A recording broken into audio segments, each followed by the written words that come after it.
Greetings and salutation, my friends. My name is Casey J. Hutchins. I'm a writer by trade and a gamer unpaid. So today we're here to talk about the third question from Literary Titan. If you don't know what I'm talking about, look at the previous TikToks, but here it is. What were some important themes for you to explore in the book? Funny enough, I was more focusing on story first when I was writing it, so a lot of themes that might show up organically came out as the story went along. But I did have two main themes, one of which I subconsciously did, and I wasn't even aware of it until a reader pointed it out to me. But yeah, that's really accurate for the whole series is going to be very much on it. But we'll get to that later. But the first one I purposely did is a different form on the theme of friendship. I wanted to explore the fact that at least I find myself finding it very hard to make friends nowadays. I don't trust as easily anymore. I find myself very hard to relate to people as I once used to be able to. Like, I can count the number of friends on my hands, and most of them are family members. So I can count that in a different category anyway.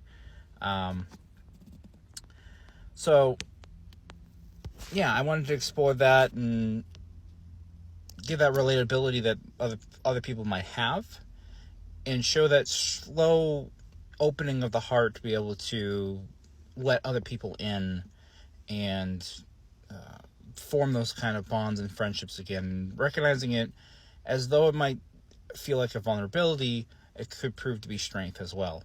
The other thing I wanted to, in that case, accepting people or beings, even though they have flaws, and you yourself have flaws, that you can recognize it, and you can still be friends and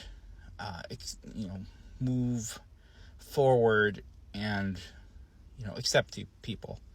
The other theme, and again, a reader pointed this out, but it really is probably the main theme throughout the whole story that I didn't think about it consciously, but yeah, is forgiveness. There is a lot of times, like, kind of ties in with the other two things I just said, where people get so frustrated at others making mistakes or something they perceive as really bad, really wrong, and sometimes you don't want to forgive them, but the only way you move forward is if you forgive.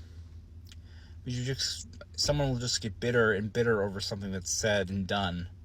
Now, I don't know everybody's situations. I'm not trying to say that that's the case for everything, because you have to put some caution in there because you don't want to get hurt again. But I find that forgiveness is usually the best path. But anyway, and that's it. So that was the answer to the question. So I'll either see you next time or the time after that, or never. Bye-bye.